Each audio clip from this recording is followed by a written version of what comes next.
فتهادان ولا قرني ويقولوا فتهاد ولكن ولا عنا لا قرني وحي من هذا قفك وهي عذر كان لما قرني مددا أي عذر كهينيا وفافينيا لما نقرني عمرك أبا أنت أرنتاس أرن اجتهاد ودلالة ودك كلنا يقولون تدان أبا أنت دكين الصوماليات لقن كنا يهاب نورلات كنا يوحين إنا وحكة بدلناها إنا رود من معها نرشي عن برنا يعادي قاعد مركز ظروف هذا أي مادين ما أنت إن كسوانو أن كم مكان هاي مقعد مقدسه ورك أن كذا وحيتاي إن نرشي عادي تاي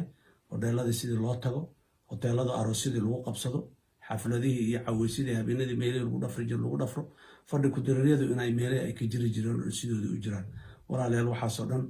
وحواي وحى وسهل جيت كان إنه الدنيا تهلقه hogaamiyaha damul jadiid ahna madaxweynaha hadda talada haya Xasan Sheekh Maxamuud ayaa xalay saqdhex neefta ku dhagtay isaga oo xalay xilli dambe warbaahinta ka soo hor muuqday isaga oo ku sugan dalka Turkiga isla markaana si qarsoodi ah looga qaaday magaalada Muqdisho Xasan Sheekh Maxamuud waxa uu islaha lugooy oo qabiilku kici sanadkii hore farmaajo xabiibul malaayiinkii ay ummadda jecleed balse hadeertaan dhagartii uu u maleegayay madaxweynihii sagaalaad ee dalka soo maray isla markaana ahaa madaxweynihii ugu daacadsanaa ee abid wadanka soo mara burburkii kadib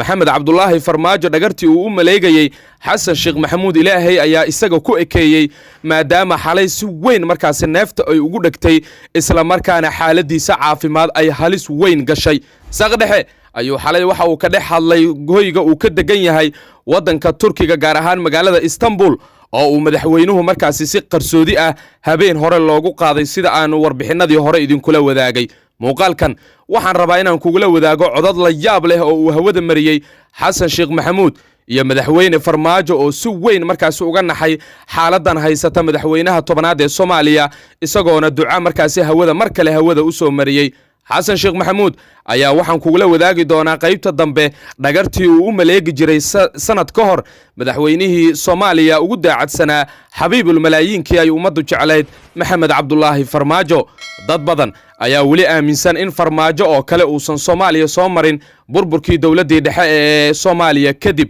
adigu daawade ma aaminsan tahay in madaxweyne farmaajo oo ay dadku ugu naanaysaan xabiibul malaayiin ama ninkii ay ummaddu jecleed in markaas uu yahay madaxweynihii ugu fiicnaa ee dalka soo maray burburkii dawladii dhexe ee Soomaaliya kadib muuqaalkan inta aanan guda galin iyo codadka la yaabka leh ee laga helay madaxweyne Xasan Sheekh Maxamuud oo neefta ku dhagtay isagoona dadka ku nool magaalada Muqdisho ugu baaqay inay kala fogaadaan oo ay markaas xanuunkan COVID-19 ka oo isagu markaas Dubai ka soo qaaday ee uu Muqdisho keenay aysan markaas dadku uusan ku sii faafin inta aanan muuqaalkan oo dhameystiran guda galin walaalayaal waxaan idin ka codsanayaa in YouTube kan aad hal mar subscribe ku dhoobtaan qaybta cas ama guduudan subscribe ay ku qoran tahay hal mar aynu wada taabanno si markaas muuqaalkan uu meel fog u gaaro gambaleelkana furta si markaas muuqaalada degdega ah ee aynu daqiiqad waliba iyo xogaha qarsoon aynu idin kula wadaagayno aad markaas aad u heshaan xabiibul malaayiinkii ay ummaddu jecleed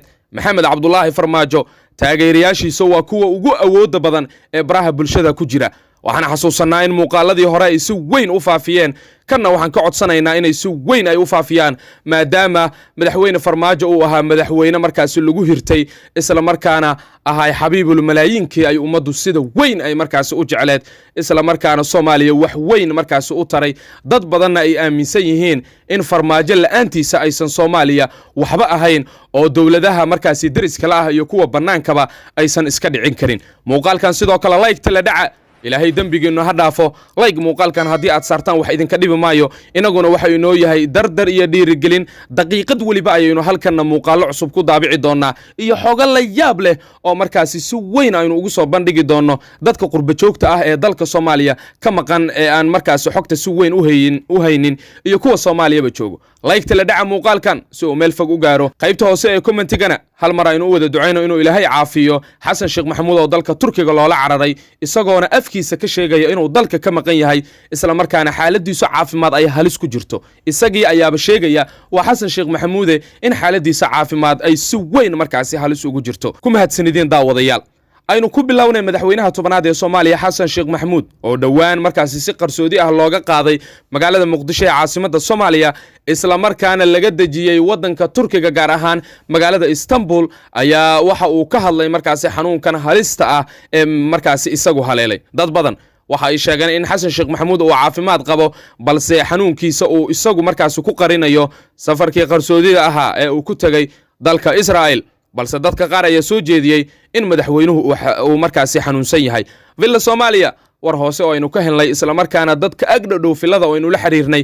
waxa ay sheegeen in madaxweynuhu uu xalay si weyn u xanuunsaday isaga oo ku sugan magaalada Istanbul ee dalka Turkiga madaxweynuhu waxa xalay si weyn markaas ugu dhagay neefta iyagoona markaasi laba oxygen in ka badan madaxweynaha hal mar si automatic loogu xiray maadaama xaaladiisa caafimaad ay markaasi dawladda Turkiga ay si weyn u baxnaaninayso rajaynaysan in maalmaha soo socda uu Muqdisho ka soo dago isaga oo markaasi koronihii laga soo nadiifiyay isla markaana caafimaad qaba madaxweyne Xasan Sheekh Maxamuud oo xalay saqdhex markii uu nafta u yaabay isla markaana xaaladiisu ay kooma gashay warbaahinta la hadlay shacabka Soomaaliyeedna ugu baaqay inay iska cafiyaan isla markaana magaalada Muqdisho dadka ku nool markaasi ay xanuunkan halista ah si ay isaga ilaaliyaan ay kala fogaadaan oo ay markaasi si weyn u kala fogaadaan ayaa waxa uu ku nuxnuxsaday ahmiyadda ay leedahay in uu isagu dalka uu soo caafimaado si uu dalka u sii hogaamiyo walow taageerayaashii nabad iyo nolol xalay iyo habeen hore ay joojiyeen habaarkii ay la dhacayeen madaxweynaha tobanaad ee Soomaaliya Xasan Sheekh Maxamuud iyagoona habaarkii duco uga bedelay taageerayaasha nabad iyo nolol xabiibul malaayiinkii dadkii jeclaa ducadooda waa dad ay kacdo isla markaana haatan waxaad moodaa in ducadooda uu Ilaahay aqbalo maadaama xalay wixii markii laga soo tagay saakay xaaladiisu ay Xasan Sheekh Maxamuud ay markaasi roonta waa kan madaxweynaha Soomaaliya Xasan Sheekh Maxamuud oo ka hadlaya xanuunkan halakeeyay ee uu dalka Turkiga la yaalo iyo xaaladiisu caafimaad sida ay tahay ilaa dhamaadka muuqaalkan hadii aad daawatay subscribe saaro YouTube-kan si aad u hesho wararkii ugu dambeeyay aynu halkan ku daabacno subscribe-ta hal mar aynu la dhacno muuqaalkanna sidoo kale la gareeyo si saaxiibo badan uu gaaro qaybta hoose ee commentigana u duceeya in uu Ilaahay markaasi caafiyo madaxweyne Xasan Sheekh Maxamuud oo ah horjoogaha koobaad ee kooxda Damul Jadiid alxamdulillah wasalaatu wasalaamu calaa rasuulillah assalaamu calaykum waraxmatullaahi wabarakaatuh dadka Soomaaliyeed meel kastoo ay joogaan waa salaamaya waxaan leeyahay dhammaan Ilaahay aafada maanta socota dunida dhanka jirta Allah naga badbaadiyo maanta waxaan rabaa inaan ka hadlo hal qodob oo ku saabsan arrimaha caafimaadka iyo cudurka coronavirus oo adduunyada dhan maanta ay la wada cabanayso walaalayaal dalkeenu misaan fariintii hore baan ku sheegay dalkeenna waxaa Ilaahay unbaa badbaadinayay caqabadaha iyo dhibaatooyinka adduunyada ay la tahaadaysa Ilaaha naga badbaadiyay muddada dhibaatada aan ku soo jirnay oo dhan 100,000 ayaa dalalka qaarkood tsunami uga dhintay kuwa kale ayaa kumanaan waxa uga dhintay fulkaano qarxa iyo dhul gariir kuwa kale ayaa kumanaan waxay uga dhinteen buuro carra ah oo soo dumay magaalooyin daboolay intaasoo dhan Ilaahay ayaa naga badbaadiyay annaga maanan arag